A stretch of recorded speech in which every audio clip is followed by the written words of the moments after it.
Bismillahirrahmanirrahim. Assalamualaikum warahmatullahi wabarakatuh.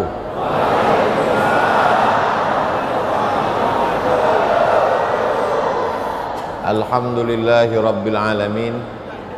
Wassalatu wassalamu ala ashrafil anbiya'i wal mursalin Sayyidina wa maulana Muhammadin wa ala alihi wa sahbihi wa man tabi'ahu ila yaumiddin. Rabbi shrah li sadri wa yassir li amri wa hlul 'uqdatam min lisani yafqahu qawli. Bapak-bapak, ibu-ibu, hadirin hadirat, muslimin muslimat, jamaah fardu subuh Masjid Agung At-Taqwa Kutacane, insyaallah semuanya dimuliakan Allah Subhanahu wa taala.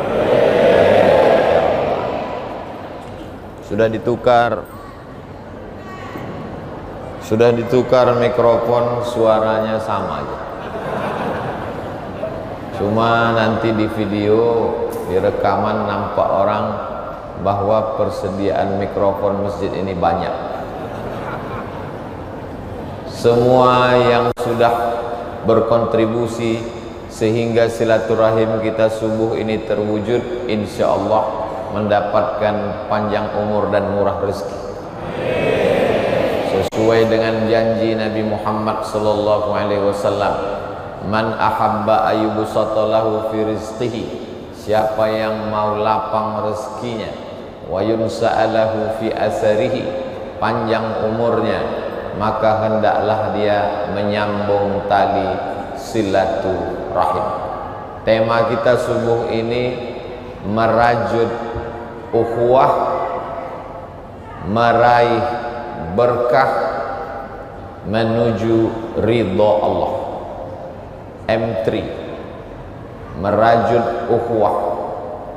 Kalau neneknya adik-beradik, bapaknya bersaudara kandung, lalu cucu-cucu ini ingin menyambung hubungan, disebut dengan silaturahim. Tapi kalau tak ada hubungan, maka disebut dengan ukhuwah Islamiyah. Orang Jawa dengan orang Batak, orang Aceh dengan orang Minangkabau, orang Bugis dengan orang Banjar, maka itu disebut dengan ukhuwah Islamiyah. Jadi kedatangan saya ke Kutacane ini adalah merajut ukhuwah Islamiyah. Sama-sama asyhadu an la ilaha illallah wa asyhadu anna Muhammadan Rasulullah. Kalau tak dibuat acara begini, tak jumpa saya dengan Forum Dai Perbatasan, FDP namanya. Ketuanya Bapak Dr. Nur Khalis. Bukan doktor, dokter. Kalau doktor pegangannya mikrofon, kalau dokter jarum suntik. Kalau tak dibuat acara ini, tak jumpa saya dengan anggota DPR RI yang duduk di Jakarta sana, Bapak Muhammad Fakhri. Hadir juga bersama kita DPD, senator dari Aceh. Dari seluruh provinsi ini cuma 4 orang yang terpilih. Salah satunya adalah Ustadz Muhammad Fadil Rahmi.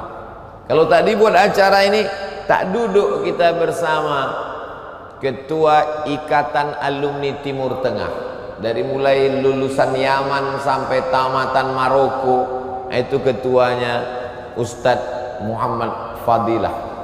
Jadi yang saya sebutkan nama-namanya ini hanya yang disebutkan oleh protokol tadi. Yang tak disebutkan saya tak ingat. Ini pun udah susah juga saya ingat-ingatnya. Mau tak disebutkan, mau disebutkan, malaikat tak luput menuliskan catatannya. Inna alaikum lahafizin kiraman katibin ya'lamuna ma taf'alun. Sakit kali hatiku tadi. Udahlah bangun cepat-cepat, datang cepat-cepat, tak dapat tempat duduk, tak pula disebutkan Ustaz tu namaku. Ada orang yang datang lambat, tiba-tiba duduk di muka, disediakan pula tempat duduk. Tak adil betul.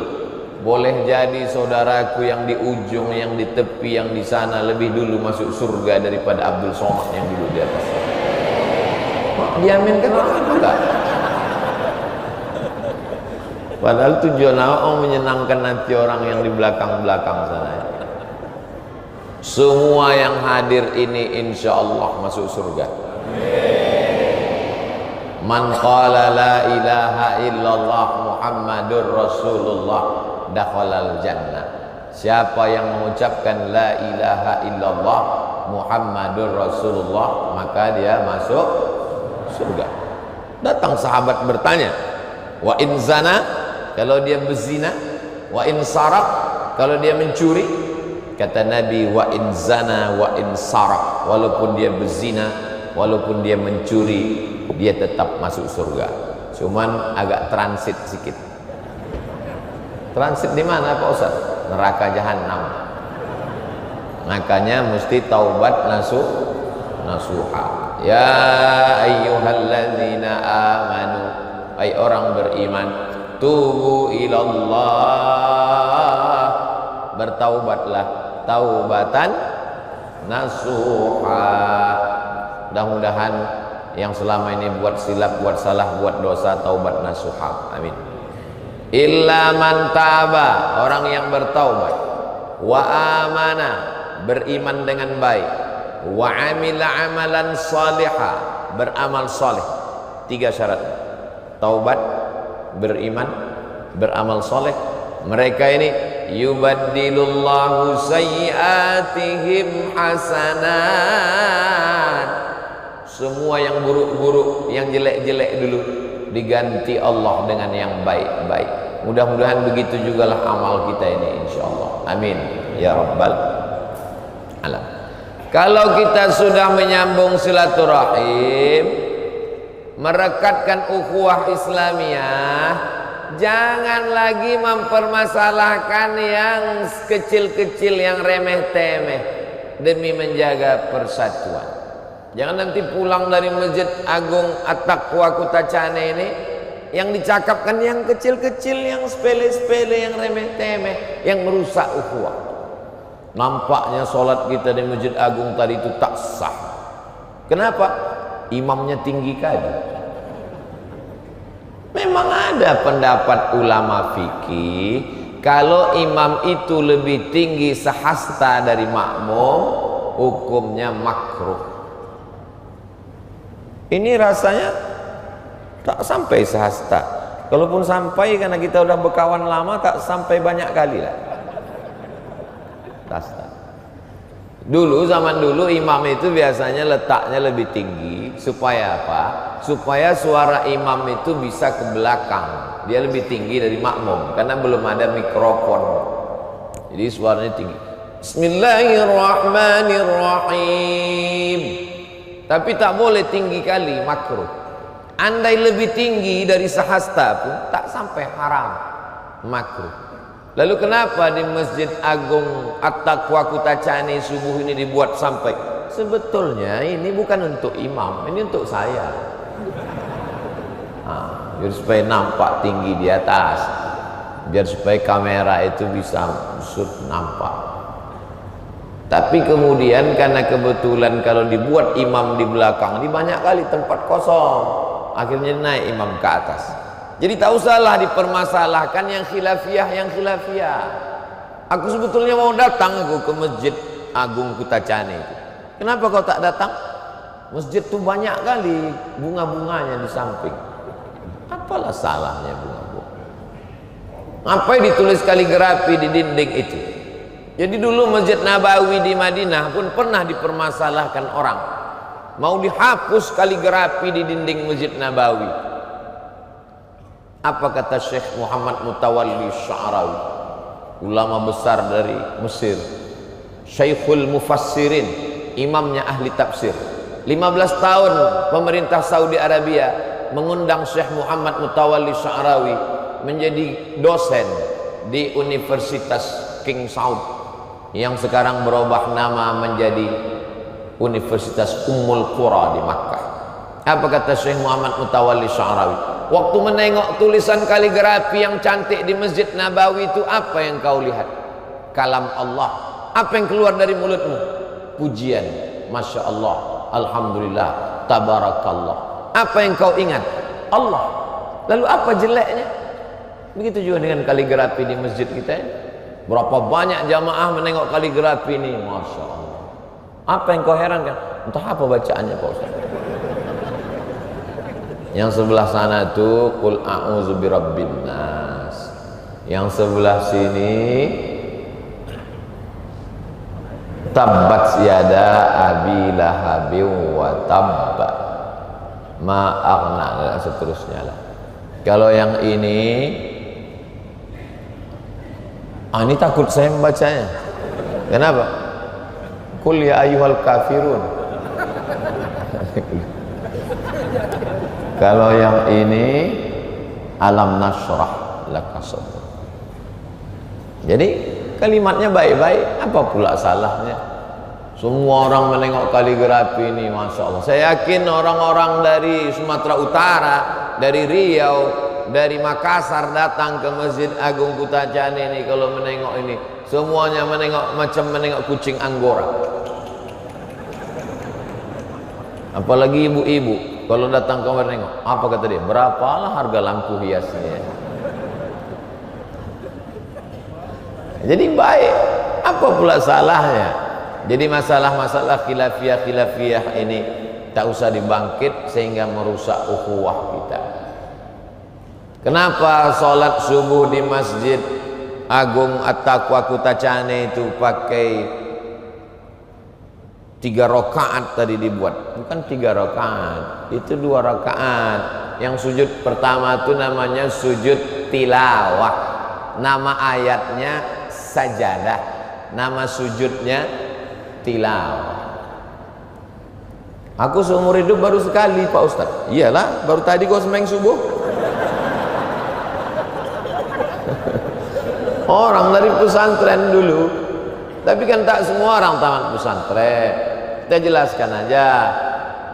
Tapi ada pula orang yang terlalu memaksakan. Setiap subuh Jumat mesti sujud tilawah. Oh, tak bisa kita paksakan, karena tak semua imam macam imam Masjid Agung At-Taqwa Kutacane. Jadi kalau imamnya sanggup baca, imamnya tak sanggup, ya yang biasa aja lah. Qul huwallahu wa bil falaq wa bin nas. Sembahyang subuh pun dah paten kali itu dah. Ya, jadi tak usah memaksakan yang sifatnya khilafiyah. Bagaimana kalau dibuat setiap subuh Pak Ustaz? Bagus, ada salahnya. Jadi khilafiyah ini tak usah dibangkit, karena dari dulu sampai sekarang tak pernah selesai masalah khilafiyah. Tadi selesai sholat, Assalamualaikum warahmatullahi, Assalamualaikum warahmatullahi. Ada jamaah sebelah tangan, sebelah kanan saya langsung menyalami saya. Assalamualaikum. Apa pula salahnya habis sholat salaman? Kata Imam Nawawi, kalau sebelum sholat tadi dia sudah salaman, habis selesai sholat dia salaman, itu mubah hukumnya, boleh. Karena sebelum sholat udah salaman. Tapi kalau sebelum sholat belum ada salaman, setelah sholat dia salaman, sunnah. Kalau belum sholat belum salaman, setelah sholat salaman, sunnah. Kalau sebelum sholat udah salaman, selesai sholat salaman lagi, mubah. Yang tak boleh itu, daripada nanti selesai sholat tak bisa, Ustaz Somad ini dikawal, bagus sedang sholatnya aku salaman. Maka Ustaz, itu tak boleh, batal sholat, karena itu harakah ajnabiyah. Jadi tak usah dipermasalahkan. Begitu juga selesai sholat tadi imam baca doa, Alhamdulillah rabbil alamin wassalatu wassalamu ala asyrafil anbiya'i wal mursalin.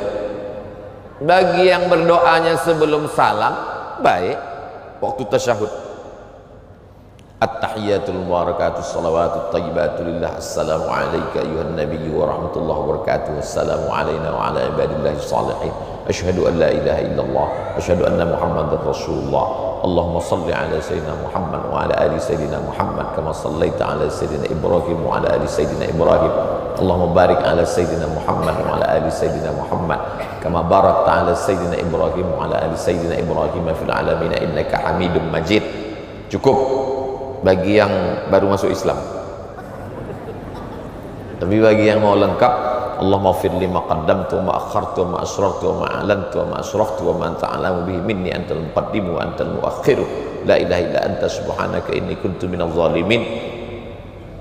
Belum juga lagi imam salam, tambah sepanjang-panjangnya doa. Allahumma inni a'udzubika min adzabi jahannam wa min adzabil qabri wa min fitnatil mahya wal mamat wa min syarri fitnatil masiihid dajjal. Hadis riwayat Muslim. Tambah lagi, ada lagi doa di ujung. Kata Nabi kepada Muaz bin Jabal, baca di ujung solat, Allahumma a'inni ala dzikrika wa syukrika wa husni ibadatik.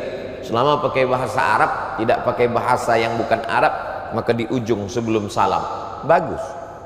Tapi setelah salam berdoa juga bagus, karena termasuk dalam masalah khilafiyah. Makna duburis salah itu di ujung solat habis tasyahud setelah salam atau sebelum salam. Khilafiyah yang tak pernah selesai. Adapun imam membaca doa, majtama'a qaumun, sekelompok orang berkumpul, fayad'u ba'duhum, berdoa satu orang, wa yu'amminuhum sa'iruhum, diaminkan oleh yang lain. Berdoa satu orang, imam, wa yu'amminuhum sa'iruhum, makmum mengaminkan, illa ajabahumullah, maka doa mereka itu dikabulkan Allah. Belum pernah kita berdoa seramai. Kadang-kadang kita berdoa, bini kita pun tak mengaminkan. Tiba-tiba berdoa kita diaminkan, lebih 40 mulut orang soleh, lebih 400 mulut orang soleh, mungkin ada 4.000 mulut orang soleh. Mungkin doa kita subuh ini dikabulkan Allah. Amin. Qad ujibat da'watukuma, doa kalian berdua dikabulkan Allah. Padahal yang berdoa satu orang, yang berdoa Nabi Musa, diaminkan oleh Nabi Harun. Nabi Harun mengaminkan, amin, dikabulkan Allah doa mereka berdua. Apalagi kita beramai-ramai. Jadi ini masalah khilaf. Aku tak setuju kali doa imam itu Pak Ustadz. Kenapa? Dia minta hujan. Terus? Iyalah dia minta hujan, dia nanam sawit, aku nanam karet. Karena ada doanya yang bersifat umum. Allahumma inna nas'aluka salamatan fid din wa afiatan fil jasad wa ziyadatan fil ilmi wa barakatan fil rizqi. Ada doanya bersifat umum. Rabbana atina fid dunya hasanah wa fil akhirati hasanah wa qina azabannar. Jadi kalau khilafiyah ini dibangkit-bangkit terus, rusak ukhuwah kita. Gitu juga nanti habis sholat Jumat. Aku nampaknya tak sah sholat Jumat kita ini tadi Pak Ustaz. Kenapa tak sholat Jumat ini? Baca dalam kitab kami As-Salis, kata Imam Al-Khatib Asy-Syarbini dalam Al-Mughni Al-Muhtaj, As-Salis, syarat yang ketiga sahnya sholat Jumat, alla yasbiquha jum'atun au yuqarinuha, tak boleh imam itu takbiratul ihram didahului oleh imam yang lain. Misalnya di Kutacane ini banyak masjid, imam di Masjid At-Taqwa Kutacane takbir usolli fardal jumu'ati raka'ataini adaan imaman lillahi ta'ala jam 12.45, Allahu Akbar. Tiba-tiba ada yang lebih imam lebih dulu, jam 12.40 di sana, maka tak sah salat Jumat kita. Nah, ini kitabnya. Alla yasbiquha jum'atun au yuqarinuha. Kalau ada Jumat yang lain serentak atau lebih dulu, maka tak sah Jumat itu. Tapi kan ada kelanjutannya di ujung. Kapan itu? Ketika satu kota itu satu Jumat. Tapi illa idza kaburat al-baldatu, kalau kotanya itu besar, wa asura ijtima'uhum, kalau kotanya besar dan masyarakatnya tak bisa berkumpul di satu tempat. Jadi ada illahnya di situ, ada pengecualiannya, maka sahlah. Itu makanya di Mesir tuh muftinya zaman kami kuliah dulu mazhab Syafi'i, Syekh Ali Jum'ah. Siapa yang lebih alim daripada Syekh Ali Jum'ah? Apa kata ulama Maroko? Andai terbakar semua kitab-kitab usul fikih di dunia ini, tak ada lagi kitab usul fikih di perpustakaan, tapi Syekh Ali Jum'ah masih hidup, lakafa, cukup. Dan Syekh Ali Jum'ah tidak pernah mengatakan, hai orang di Mesir, di Kairo, tak sah salat Jumat kalian. Karena ta'addud Jum'ah itu, kalau kota itu besar, illa idza kaburat al-baldatu wa asura ijtima'uhum fi makanin wahidin. Kalau kota itu besar, tak memungkinkan umat berkumpul di satu tempat, jaza, maka boleh. Maka kata mufti Yordania, kenapa Ustadz mengutip pendapat mufti Yordania? Karena Yordania dalam konstitusinya bermazhab Syafi'i. Kata beliau, sahhat jami'ul jumu'ati, maka sahlah semua sholat Jumat yang ada di kota itu. Jadi kalau Bapak Ibu pergi ke Mesir, ini Masjid Al-Azhar, ini Jalan Raya, ini Masjid Kepala Sayyidina Al-Husain, Masjid Husain. Jadi masjid itu dekat sekali, jaraknya hanya jalan raya saja. Masjid Kepala Sayyidina Al-Husain, karena ada Kepala Sayyidina Al-Husain di situ. Lalu kemudian jalan raya, Masjid Al-Azhar, bersaut-sautan suara imam, kotanya besar, jamaahnya banyak, maka sama-sama sah. Tapi kalau saya berpemahaman bahwa sholat zuhur saya mesti diulang, ya saya ulang saja secara pribadi. Tapi kalau saya fatwakan kepada seluruh umat, berarti sudah saya mengangkat diri saya sebagai mufti. Ada namanya Syekh Muhammad Said Ramadan Al-Buti, dia ulama mazhab Syafi'i dari Al-Azhar di Suriah. Kata kawan saya yang pernah talaqi kepada beliau, Syekh Muhammad Said Ramadan Al-Buti, setiap selesai sholat Jumat dia sholat zuhur, sholli fardhu zuhri raka'atain. Kenapa? Karena dia berpegang kepada mazhab Syafi'i, kitab yang dia baca sendirian, tidak difatwakannya. Karena yang berhak berfatwa untuk jami'un nas adalah mufti. Kita tak punya mufti. Dulu kerajaan Aceh punya mufti. Siapa namanya? Syekh Abdul Rauf As-Singkili. Dialah yang memberikan fatwa untuk seluruh wilayah kekuasaan Aceh. Kenapa kita tak punya mufti? Panjang ceritanya, bisa sampai zuhur baru selesai. Saya hanya ingin mengatakan bahwa berdasarkan mufti Mesir, berdasarkan mufti Yordania bermazhab Syafi'i, untuk zaman sekarang solat Jumat yang ada di kota itu yang disebut dengan ta'addud al-jumu'ah sah menurut mazhab Syafi'i. Tapi secara pribadi kalau ada orang mengulang, itu adalah hak prerogatif pribadi dia. Tapi kalau saya fatwakan kepada seluruh umat, berarti saya sudah mengangkat diri saya sebagai mufti. Di pesantren saya tak salah, saya pimpinan pondok pesantren, saya fatwakan ke murid-murid saya. Tapi kalau kepada semua orang, lalu kemudian ada orang yang tak sependapat, maka kita sudah merusak ukhuwah. Kira-kira yang saya sampaikan ini jelas? Karena materinya agak berat sedikit, apalagi belum sarapan, itu kadang bercampur-campur dalilnya. Lalu kemudian ada kitab judulnya Al-Bayan Lima Yushghilul Adhan. Al-Bayan, penjelasan-penjelasan. Lima Yushghilul Adhan, masalah-masalah yang memusingkan kepala. Farada Rasulullah sallallahu alaihi wasallam shadaqatal fitri. Nabi mewajibkan zakat fitrah, sa'an min tamrin, satu sa' kurma. Zakat pada zaman Nabi itu cuma 4 zakat fitrah. Yang pertama tamrin, kurma. Tamrun, kurma. Jangan gara-gara ini nanti ada tetangga Pak Tamrin dipanggil, "Hai Pak Kurma." Bukan maksudnya. Kurma. Yang kedua qamhun, gandum.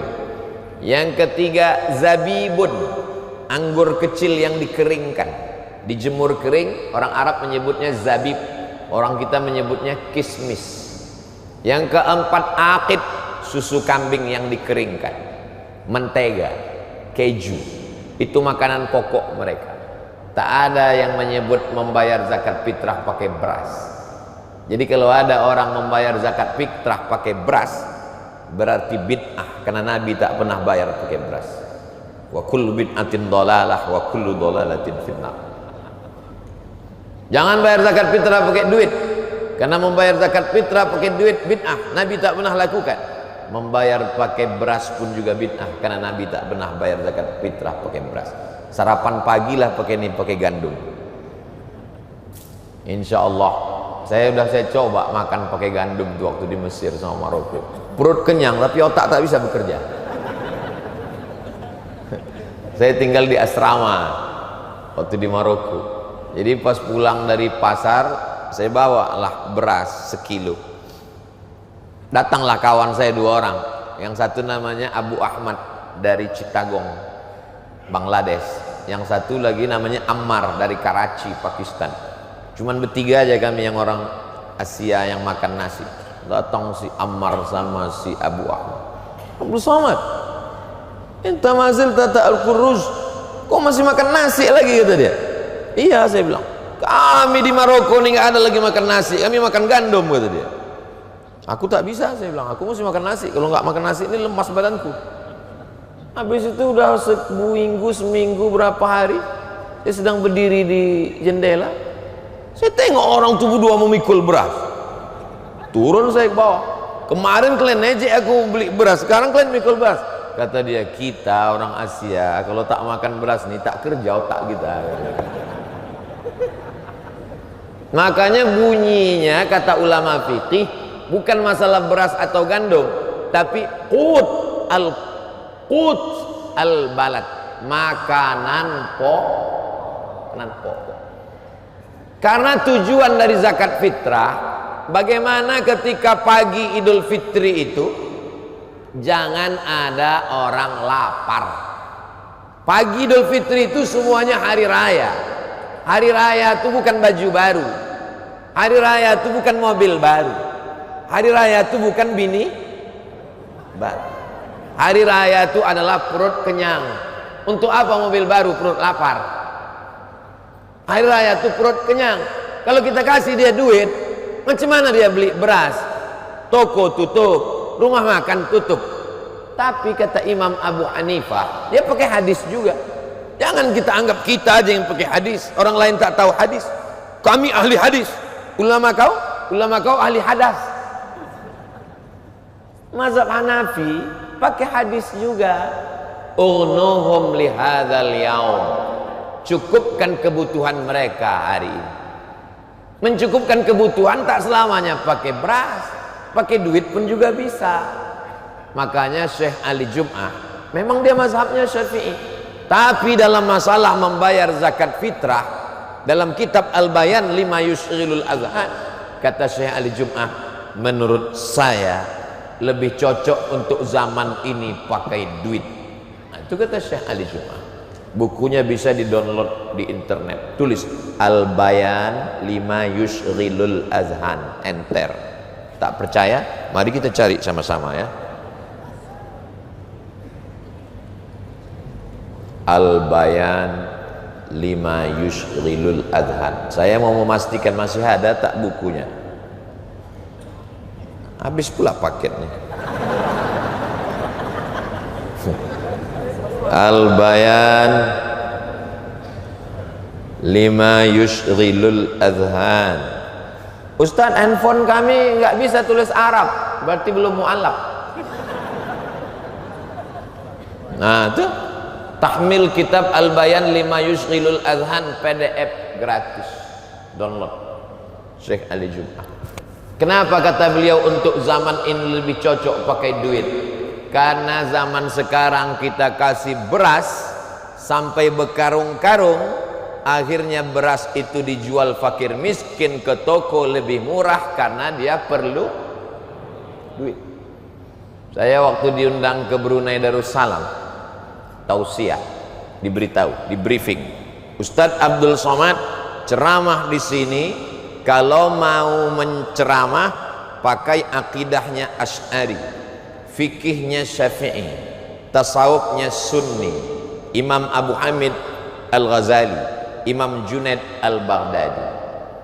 Tapi walaupun begitu Ustadz Somad, dalam beberapa perkara kami di sini tetap memakai mazhab bukan Syafi'i. Contohnya tentang zakat fitrah. Itu saya ingat betul. Ternyata di Brunei Darussalam zakat fitrah pakai uang. Tapi saya pribadi Abdul Somad, sejak pulang ke Pekanbaru Riau tahun 2008 sampai sekarang 2022, 2008 sampai 2022 sudah 13 tahun, belum pernah saya bayar zakat fitrah pakai uang. Saya sampai sekarang bayar zakat fitrah pakai beras. Sampai kemarin saya sendiri membeli berasnya, saya sendiri membeli plastiknya, saya sendiri menakarnya 4 mud 1 sok, saya sendiri membayarkannya, tetap pakai beras. Tapi saya menceramahkan, menyampaikan yang membayar pakai beras sah, yang membayar pakai duit pun juga sah. Bukan kata Abdul Somad, berdasarkan pendapat para ulama. Tujuan saya supaya umat ini jangan heboh berkelahi masalah kunut tak kunut, masalah beras dan duit, masalah karena sibuk dengan khilafiyah sampai dia lupa saudaranya di perbatasan sudah tidak lagi la ilaha illallah Muhammadur. Ini penting. Perbatasan ini genting. Namanya bubur panas. Tolong jangan dibayangkan, nanti menetes air liur. Bubur panas. Orang kalau makan bubur panas dari tengah apa dari samping? Dari samping. Bubur panas tak akan disendok dari tengah, karena kalau disendok dari tengah panas. Disendok dari tepi, karena bubur biasanya di pinggir ini dingin. Wilayah-wilayah perbatasan ini yang pinggir-pinggir ini dingin, tidak hangat. Yang hangat itu cuma hubungan kita. Yang pinggir-pinggir ini dingin, itulah yang disendok duluan. Masalah khilafiyah jangan dibangkit. Tapi ada masalah yang tidak ada khilafiyahnya. Masalah apa itu? Masalah menjaga akidah saudara kita di perbatasan. Kita akan dituntut di hadapan Allah Subhanahu wa taala. Allahu Akbar. Hai orang-orang kaya yang berada di pusat kota Changi, orang yang punya jabatan kekuasaan di pusat pemerintahan, jabatan kalian 2 periode, itu pun paling lama, tapi kalian dihisab di akhirat cukup lama kalau tidak memikirkan saudara-saudara di perbatasan, akidah mereka, sekolah mereka. Selama kau jadi bupati, jadi gubernur, jadi DPR RI, jadi DPD, berapa sekolah Islam yang kau bangun di perbatasan? Kelak akan dituntut di hadapan Allah Subhanahu wa taala. Aku sudah lepas tanggung jawab karena sudah aku sampaikan. Kalau di akhirat nanti aku ditanya, Abdul Somad, kau ceramah hanya menyenangkan hati orang, kau puji-puji pejabat biar kau diundang sekali lagi. Tidak. Aku menyampaikan apa yang menjadi kewajiban. Orang-orang kaya yang diberi kelebihan rezeki, sudahkah engkau berdakwah untuk perbatasan? Uniknya forum dai perbatasan ini, saya pertama lama juga saya temenung, kok bisa pula dokter? Dokter itu kan kerjanya suntik menyuntik aja, suntik, dah suntik. Dokter masih sempat berdakwah dari mulai Banda Aceh naik mobil. Saya dari Pekanbaru kemarin jam 7 ke airport, jam 7 pagi. Dari airport terbang ke Kuala Namu. Sampai Kuala Namu naik mobil, heran juga saya, disediakan panitia bantal. Kenapa lah dikasih orang di bantal? Rupanya tak sampai-sampai. Bangun, belum juga sampai. Bangunnya kebun jagung juga lagi. Barulah saya paham, patutlah dikasih orang ini bantal biar agak tenang Ustaz ini sedikit. Sampai kemari tadi malam jam 12 malam baru tidur. Bayangkan itu. Barulah sampai. Dan ini nanti dihisap di akhirat. Saya ustaz, saya memang ceramah, tapi ada dokter yang mau meluangkan waktunya untuk peduli kepada saudara di perbatasan. Kita doakan dokter-dokter ini panjang umur. Adapun yang tak peduli, mudah-mudahan cepat dia mati. Jangan diaminkan. Mudah-mudahan bertaubat, peduli kepada saudara kita. Amin. Dulu kalau anak-anak ditanya, kamu mau jadi apa? Jadi dokter. Kamu mau jadi apa? Jadi, saya heran, kenapa lah anak-anak ini mau jadi dokter? Sekarang baru saya paham. Rupanya enak jadi dokter.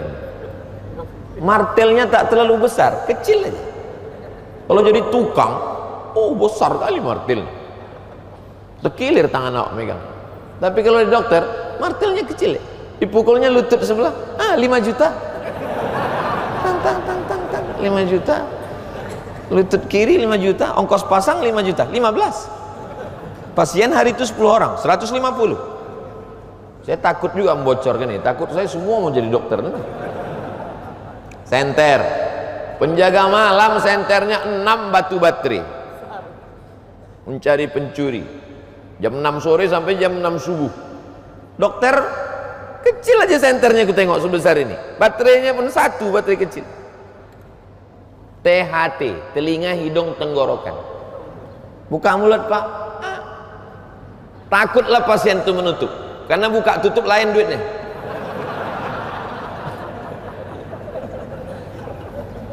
Saudaraku yang ada di Ikatan Dokter Indonesia yang peduli kepada dakwah perbatasan, Allah meridhoi pekerjaan kalian.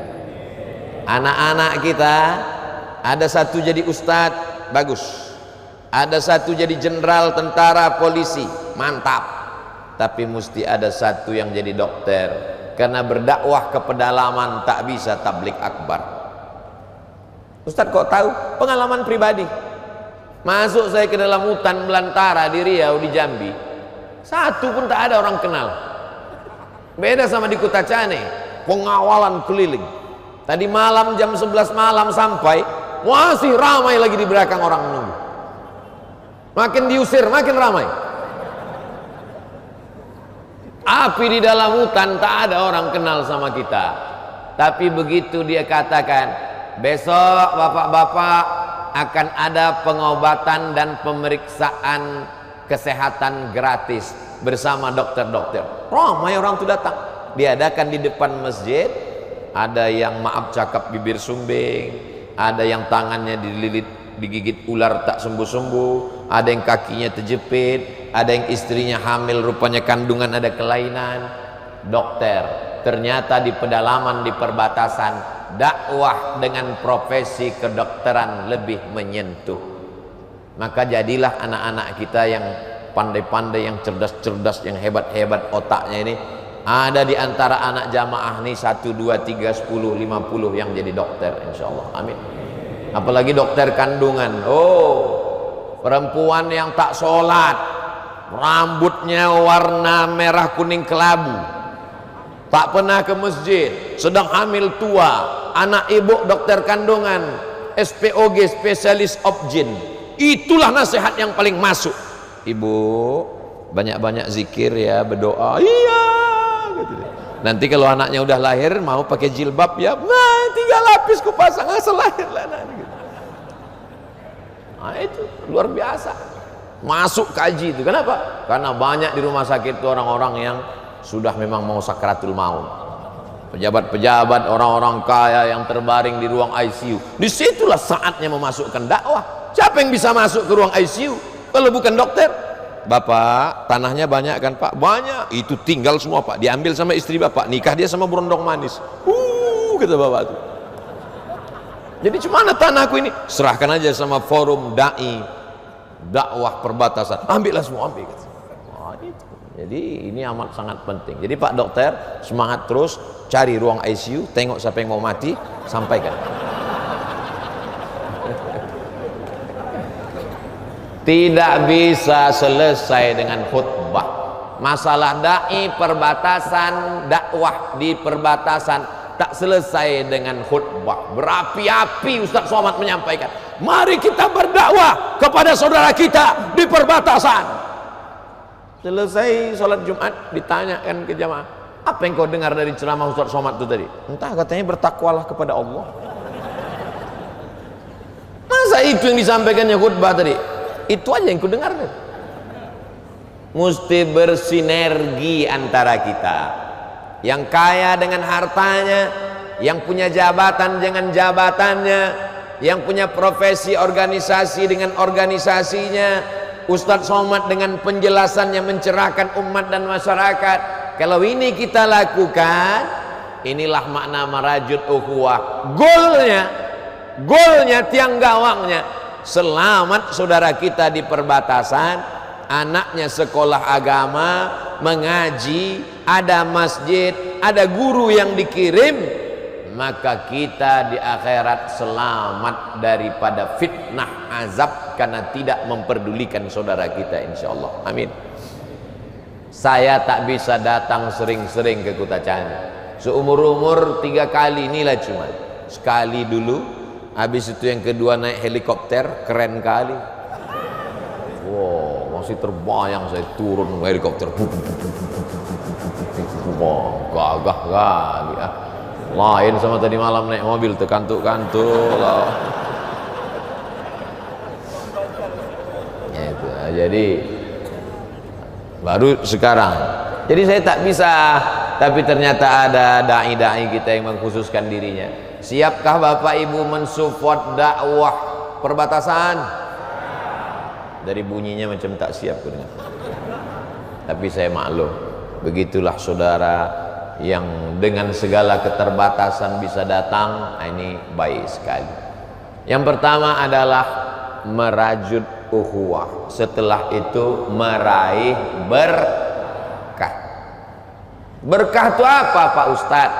Berkah itu lebih dari semestinya. Itu berkah. Ziyadatul khair, kebaikan lebih dari semestinya, itu berkah. Handphone itu cuman ngangkat telepon, nelpon orang, pakai video YouTube, pakai rekaman suara, itu cuman handphone. Tapi ternyata handphonenya berkah. Kenapa handphonenya berkah? Dipakai merekam ceramah, di-share, streaming, akhirnya lebih daripada semestinya.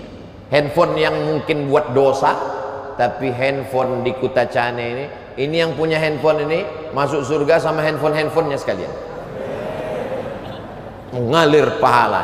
Kamera merekam, menggambar orang, tak menutup aurat. Orang yang sedang duduk di pelaminan, rambutnya terurai, menjadi dosa. Tapi kamera subuh ini kamera yang berkah. Kenapa? Lebih dari semestinya. Menyimpan memori ceramah, disebarkan, ustadznya meninggal, yang punya kamera meninggal, tapi amalnya mengalir sampai hari kiamat, insyaallah. Amin. Begitu juga dengan bupati, wali kota, gubernur yang mensupport program pengiriman dai ke perbatasan, ke pulau-pulau, ke desa terasing. Berapa bulan yang lalu saya ke Pulau Banyak.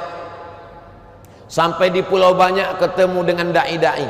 Saya tanya, "Gimana kalian bisa berdakwah kemari jauh?" "Kami diangkat oleh Gubernur Fulan." Zaman Pak Gubernur Pak Erwandi. "Kami ini diangkat oleh Pak Erwandi, digaji dari APBD, dikirimkan menjadi dai-dai, ikut tes PNS, menikah, berkeluarga, terselamatkan sampai sekarang. Jabatan tak lama, tapi sampai hari kiamat amal jariah tetap mengalir." Allahu Akbar. Maka siapa yang mau jadi gubernur, duduklah kalian. Masalah kampanyenya nanti kita atur, tapi tak jamin jadi. Masalah politik ini tak usah serius sekali. Ini sampai serius berkelahi antara menantu sama mertua gara-gara pemilihan kades. apalah, tengoklah pengalaman saya masalah dukung mendukung, mati-matian awak berkelahi, rupanya orang itu berkawan.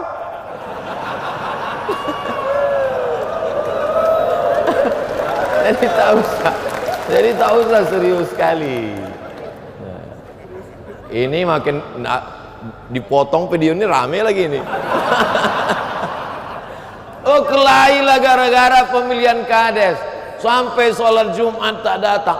Kenapa abang cepat kali pulang? Nampak ku lawan gua kemarin, tak usah sih sholat Jumat, sholat zuhur aja aku lagi. La ilallah. Sholat imamnya satu, kiblatnya satu, nabinya satu, Qurannya satu. Gara-gara pemilihan kades hati pecah. Kalau sholat masuk ke masjid, orang dulu nengok imamnya siapa. Kalau masuk ke masjid nengok mana saf yang paling afdal. Setelah pemilihan kades masuk ke masjid tengok dulu musuhku itu di mana dia. Oh dia di sana, aku di sini lah. Oh dia di sini, aku di sini lah. Rupanya satu hari terlambat masbuk, lupa nengok lawan tadi di mana. Langsung Allahu Akbar. Baru sadar rupanya dia di samping. Mak dia pula itu. Paksa salam itu tak ke kanan lagi, langsung ke kiri. Assalamualaikum warahmatullahi. Cemana mau dapat barokah kalau hanya pemilihan kades rusak hubungan kita. Nah ini nampaknya sepele, tapi dia untuk turunnya barokah. Suatu ketika waktu Nabi sedang tausiah, kata Nabi, ada di antara kalian ini yang berkelahi, putus silaturahim. Nabi itu hebat, nampaknya barokah itu turun. Nampaknya barokah itu turun dengan tak turun. Lalu kata Nabi, ada di antara kalian yang putus ukhuwah, pulang minta maaf baru datang ke sini. Sebelum Nabi kasih tahu dipermalukan. Nabi tak mau mempermalukan orang depan orang banyak. Lalu kemudian dia pun pulang. Setelah pulang diperbaikinya hubungannya, dia datang lagi. Apa kata Nabi?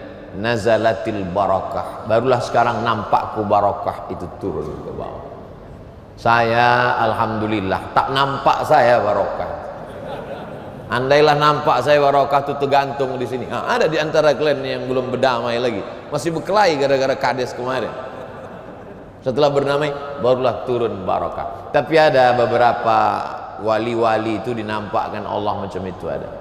Suatu ketika Syekh Khalil bin Abdul Latif, waktu dia masih santri, masih di pesantren, pas sedang sholat ketawa dia, kiki kiki kiki gitu, kiki kiki.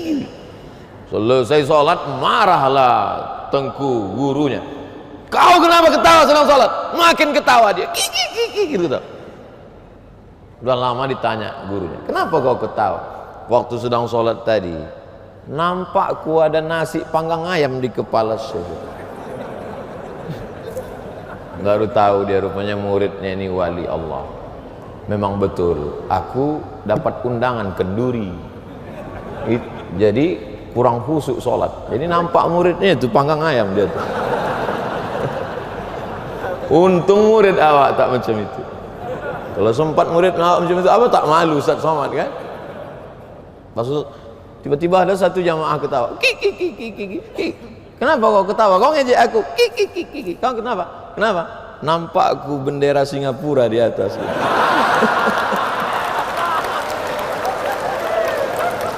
Rupanya Ustaz itu belum move on juga lagi. Macam-macam lah komentar orang. Macam-macam.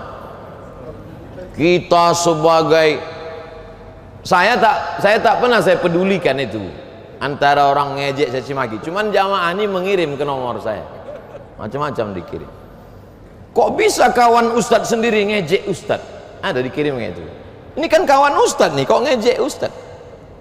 Senyum saya membaca. Kenapa? Dia ini dulu mau cetak buku saya. Mat, kalau ada buku kau aku yang nyetak ya. Saya bilang aku punya percetakan sendiri, namanya UAS Press. Terus dia nanya, Mat, kalau ada jamaah umroh aku yang bawa ya. Aku punya travel sendiri. Rupanya sakit hati. Jadi kawan-kawan ini macam-macam. Kemudian ada satu lagi dikirimkan juga. Ini kan kawan kau, ini kan kawan Ustadz kok ngejek. Oh dia ini mau nyalek nanti 2024. Tak ada duitnya kampanye. Pengalaman yang sudah-sudah, kalau ngejek saya itu banyak nanti orang nengok. Tak percaya cobalah. Kalian kalau punya FB, cobalah ejek saya. Itu biasanya kalau like-nya 5 bisa jadi 500. Sama saya ini 2 aja. Kalau berkawan betul-betul. Kalau musuhi betul-betul. Jadi insya Allah. Ada satu lagi ngirim, Ustadz, ini dulu menteri nih, sekarang kok ngejek Ustadz? Kata dia tulisannya, introspeksi dirilah Abdul Somad. Pas saya tengok, ketawa saya. Dia dulu pernah ngundang saya ke Istiqlal sebelum Pilpres. Andai saya mau mendatangi itu, mungkin dia masih menteri sekarang. Tak berhasil dia, karena saya tak mau datang. Marah. Itu. Jadi lama saya merenung, apa yang dicari orang? Rusak persahabatan. Semalam dalam perjalanan ada satu ngirim. Ini agak unik sih. Yang menulis ini namanya Gibson Simarmata, pendeta. Kata Pak Gibson Simarmata dalam tulisan Twitternya, Abdul Somad, kau sebetulnya orang baik, tapi dibuat kau menjadi tak baik untuk menutupi minyak goreng dan orang yang rasis. Gibson Simarmata. Saya balas kawan itu, saya tulis di bawah pakai pepatah Arab, aduun aqilun khairum min sadiqin jahilin. Lebih baik berlawan dengan orang, lebih baik berlawan dengan orang berakal daripada berkawan sama orang yang dungu. Boleh untuk update status pagi. Berlawan kita dengan orang berakal, tak akan dianiayanya kita. Berkawan kita sama orang dungu, jatuh handphone itu dibuat. Jadi sebenarnya berbagai macam peristiwa yang terjadi dalam hidup saya, iktibar pelajaran yang saya ambil luar biasa. Setelah kejadian ini muncullah tulisan-tulisan. Ternyata Bung Hatta bersumpah sampai mati tak akan ke Singapura. Cari tulisannya. Tulis di Google Bung Hatta, tulis di situ Bung Hatta Singapura. Tulis lagi Gus Dur Singapura. Enter. Cara mencari tulisan di Google gitu, Gus Dur Singapura. Ternyata Gus Dur pun punya yang luar biasa, sejarah yang luar biasa. Buya Hamka gitu juga, ada ceramah Ustadz Roni Chandra. Coba cari di YouTube, Buya Hamka dan Singapura. Jadi banyak juga orang kalau diusir-usir aja, masa ditulis-tulis di medsos. Buya Hamka tahun 70, saking berkesannya dalam hatinya waktu dia transit, ditulisnya di panji masyarakat. Waktu itu belum ada Facebook dan Instagram. Bagaimana waktu dia ditindak yang tak layak sebagai seorang ulama. Saksikan ceramahnya di YouTube, bukan oleh saya. Bermunculan. Jadi segala peristiwa yang terjadi dalam hidup kita hanya menunjukkan dua. Pertama, sahabatmu akan semakin sayang. Yang kedua, musuhmu akan menampakkan diri. Aku tak perlu menjelaskan tentang diri, karena sahabatku tak akan berubah dan musuhku tak akan berubah untuk mencintai aku. Rupanya kita kalau sakit hati kita itu semakin puitis kita. Makanya ada istilah puisi-puisi Laila Majnun. Ada seorang laki-laki namanya Qais, jatuh cinta kepada seorang perempuan namanya Laila. Makanya dia pun digelar dengan asik bersyair-syair, namanya jadi Laila Majnun, tergila-gila dengan Laila. Andai dia jadi nikah dengan Laila, tak akan keluar puisi itu. Suatu hari datang Allah bertanya, Qais, iya, Alaila turidu amid dunya wa ma fi tawaya. Kalau disuruh kau memilih antara dunia beserta keindahannya dengan Laila, mana yang kau pilih? Apa kejawab Qais? Laubaru ni'aliha ahabbu ilayya wa ashfa li balwa. Dunia, sendal yang menempel di selop Laila lebih kucinta daripada dunia beserta isi. Untuk yang jomblo-jomblo boleh untuk update status. Hidup ini diciptakan Allah untuk menguji, dan puncaknya adalah ada pada ujung tema menggapai ridha Allah. Orang yang sudah menikah, punya suami yang soleh, sholat tahajud, punya istri yang menutup aurat, rajin tausiah, bersedekah, sholat berjamaah haji dan umrah, belum juga punya anak. Apa yang diinginkan Allah? Ridha, menerima keputusan Allah. Apa salah saya Pak Ustaz? Saya sedekah, saya peduli kepada dakwah perbatasan, saya selalu tausiah. Kenapa istri saya belum hamil-hamil juga? Tetangga saya nikah Januari, April anaknya lahir.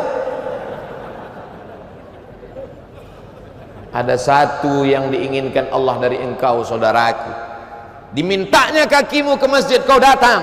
Dimintanya telingamu mendengar ceramah, kau dengarkan. Dimintanya matamu untuk membaca Quran, kau tengok. Dimintanya hawa nafsumu, kau tahan. Satu kau diujinya, apa? Apakah engkau ridha menerima keputusan Allah?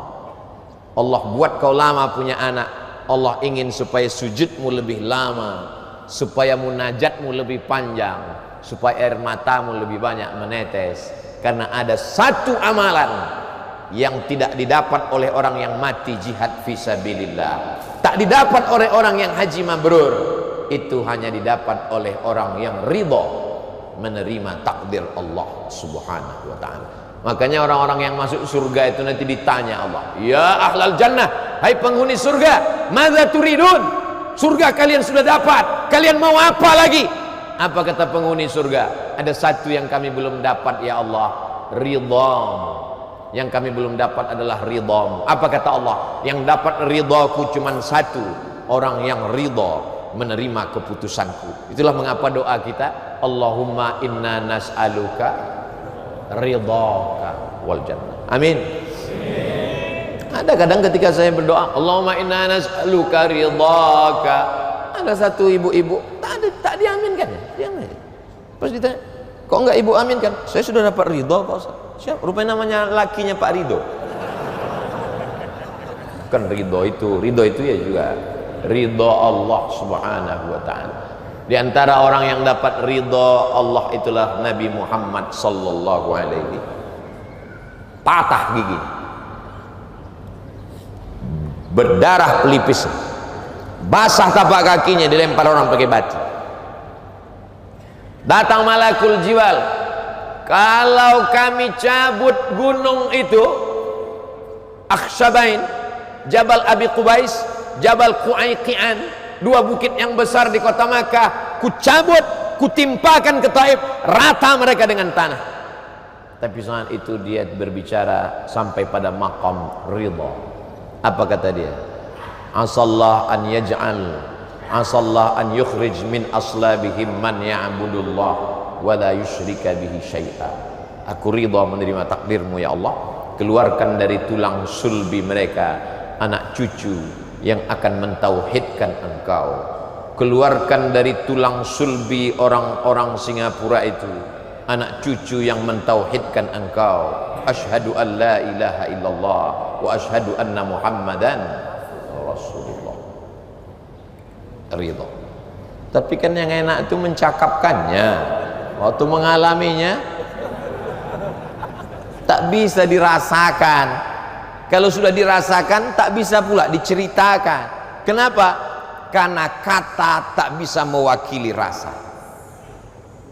Macam mana menceritakan, macam mana rasanya menceritakan terjebak di tengah jamaah mau kencing tak bisa keluar? Itu tak bisa diungkapkan dengan kata-kata. Andai diceritakan dengan kata-kata, rasanya tak terwakili. Kenapa? Karena rasaku belum tentu rasamu. Jadi kita ini mesti rajin-rajin merasakan perasaan orang lain. Orang mau kepastian, betul?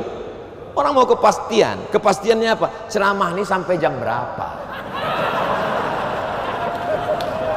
Tapi orang kalau mendengar tausiah saya, dia tahu ceramah Abdul Somad tak akan lebih dari 60 menit. Itu maka di mana-mana saya katakan 600 ml. Tapi Pak Ustadz ini kan 300 mili, 2 botol 600 juga. Itu makanya penting meletakkan jam di depan supaya khotib waktu mendengar khutbah itu tahu dia jam berapa. Masalahnya jam ini jam 9 kurang 15 sudah.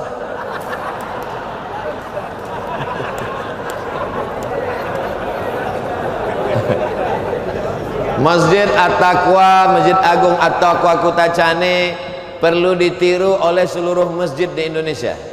Amin. Bangunannya cantik, indah, kepala tiangnya tinggi sehingga sirkulasi udara tak perlu terlalu banyak pakai AC.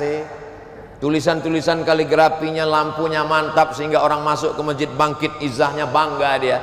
Orang Kutacane bangga tak dengan masjid? Dan yang paling hebat, Masjid Agung At-Taqwa Kutacane punya UPTD sendiri sehingga dia punya alokasi dana dari APBD. Nah, ini perlu ditiru seluruh masjid-masjid kabupaten, kota, provinsi yang ada di seluruh Indonesia. Beberapa pengurus masjid ngutang. Kenapa? Karena dana hibah provinsi, kabupaten, kota, APBD tidak cair karena ada aturan hibah jadi temuan. Sudah dialokasikan oleh bupati, gubernur, tak cair di dewan. Sudah tidak disetujui.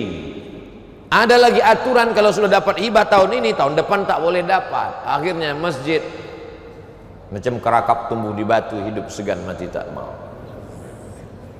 Saya menengok sendiri Masjid Agung. Kalau provinsi, Masjid Raya. Kalau kabupaten kota, Masjid Agung.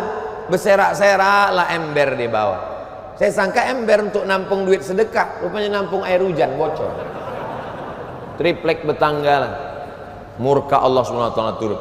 Nah, jadi apa yang ada? Saya selalu setiap satu daerah ada kelebihan-kelebihannya saya sampaikan supaya kalau ada bupati, gubernur, wali kota, pejabat, DPR RI, DPD yang menonton tausiah ini, dia ambil inspirasi dari Masjid Agung At-Taqwa Kutacane sehingga selamatlah masjid-masjid yang ada di setiap kabupaten kota, insyaallah. Amin ya rabbal. Tadi saya mulai jam 6 kurang 15, sekarang sudah jam 7 kurang 15. 60 menit kita bersama. Terakhir jawab ini, habis itu kita pun baca doa. Mana yang lebih bagus, memberikan zakat ke Baitul Mal atau menyalurkan secara sendiri? Innamas shadaqatu lil fuqara wal masakin wal amilina 'alaiha wal muallafati qulubuhum wa fir riqab wal gharimin wa fi sabilillah wa ibnis sabil. Seandainya menyalurkan zakat sendiri dibenarkan, maka tak perlu ada amil. Nabi mengutus amil zakat. Amil zakat tugasnya 3. Pertama menghitung, kedua mengumpulkan, ketiga mendistribusikan. Maka bayarlah zakat ke Baitul Mal khusus Aceh. Kalau di luar Aceh namanya bayarlah zakat ke Basnas, Badan Amil Zakat Nasional. Saya tim sosialisasi Badan Amil Zakat Provinsi Riau dulu, sudah lama sekali, sejak 2019. Kemudian saya dilantik menjadi Duta Basnas Nasional. Kemana-mana saya sampaikan itu, bayarlah zakat. Karena kalau satu lidi, satu batang lidi, satu batang lidi cuman mencongkel tai gigi, itu pun orang tak mau, jijik. Tapi kalau ada satu batang lidi disatukan menjadi sapu lidi besar, dia tidak hanya membuang sampah, pencuri pun mati dipukul sapu lidi yang besar. Jangan sampai kita hanya menjadi sebatang lidi, tapi jadilah sapu lidi besar. Maka bayarlah ke Baitul Mal atau Badan Amil Zakat Nasional. 2. Mohon penjelasan landasan hukum zakat profesi.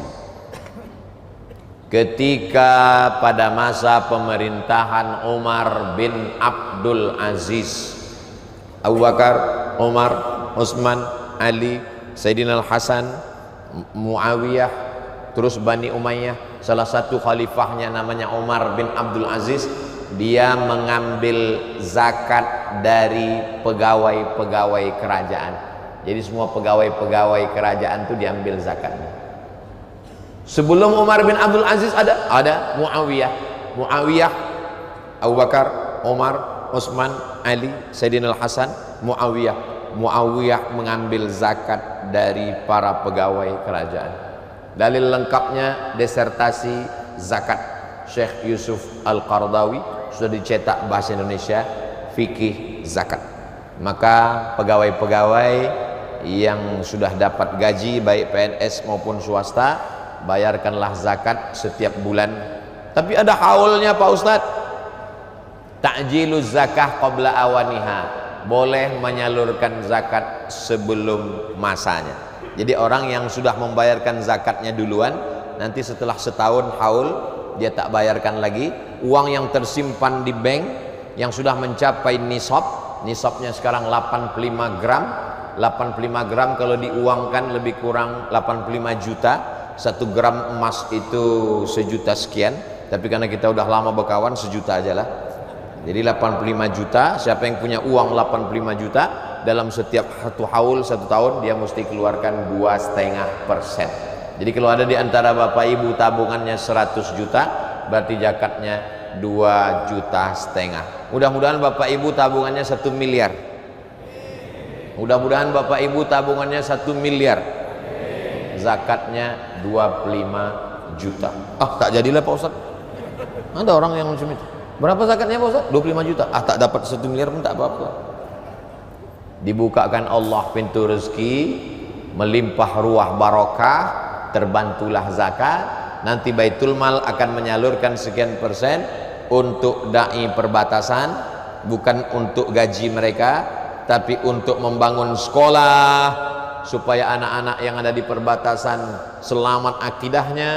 Jangan sampai anak umat Islam tidak mendapatkan pendidikan Islam, kita akan dituntut di hadapan Allah. Saya subuh ini betul-betul merasa lepas karena sudah menyampaikan, ya Allah, sudah kusampaikan, saksikanlah ya Allah. Ala hazihin niyah. Al-Fatihah. A'udzubillahi minasyaitonir rajim. Bismillahirrahmanirrahim. Alhamdulillahirabbil alamin. Ar-Rahmanir Rahim. Maliki yaumiddin. Iyyaka na'budu wa iyyaka nasta'in. Ihdinas siratal mustaqim, siratal ladzina an'amta 'alaihim ghairil maghdubi 'alaihim waladdallin. Amin. Allahumma inna nas'aluka salamatan fid din. Selamatkan kami, anak cucu kami, anak-anak di perbatasan tetap dalam la ilaha illallah Muhammadar Rasulullah. Wa afiatan fil jasad. Sehatkan pegiat-pegiat dakwah sahabat-sahabat kami yang dalam perjalanan jauh menyampaikan risalah dakwahmu ke pulau-pulau, ke perbatasan-perbatasan ya Allah. Wa ziyadatan fil ilmi, tambahkan ilmu kami sehingga kami berlapang dada menerima perbedaan mazhab. Wa barakatan fil rizqi, berkahi rezeki kami sehingga kami dapat berzakat, berwakaf, berinfak dan bersedekah. Wa taubatan qablal maut, kami yang banyak silap salah dosa, jadikan kami orang yang bertobat sebelum malaikat maut datang mencabut nyawa. Wa rahmatan indal maut, kematian itu amat sangat menyakitkan, curahkan rahmatmu waktu kami menghadapi mati ya Allah. Wa maghfiratan ba'dal maut, bukakan pintu ampunan karena kami adalah orang yang banyak silap salah dosa mata, telinga, tangan, kaki, hati dan pikiran. Allahumma awwin alaina fi sakaratil maut, kematian itu seperti tebasan pedang ratusan kali di tempat yang sama. Kematian itu seperti kambing yang dikuliti hidup-hidup. Kematian itu seperti mata kail pancing ditarik dari kulit yang basah. Maka ringankan kami waktu melewati sakaratul maut ya Allah. Wan najata minan nar, selamatkan kami dari api neraka. Wal afwa indal hisab, maafkan kami ketika segala amal kami dihisab. Rabbana fil lana dzunubana, ampunkan dosa kami. Wali abaina, ayah kami. Wali ummahatina, mak kami. Wali azwajina, pasangan hidup kami. Wali zurriyatina, anak cucu keturunan kami. Wali zu'amaina, pemimpin-pemimpin kami yang soleh-soleh. Waliman ahsana ilaina, orang-orang yang sudah berbuat baik kepada kami. Rabbana ighfir lana dzunubana wali abnaina, anak-anak kami.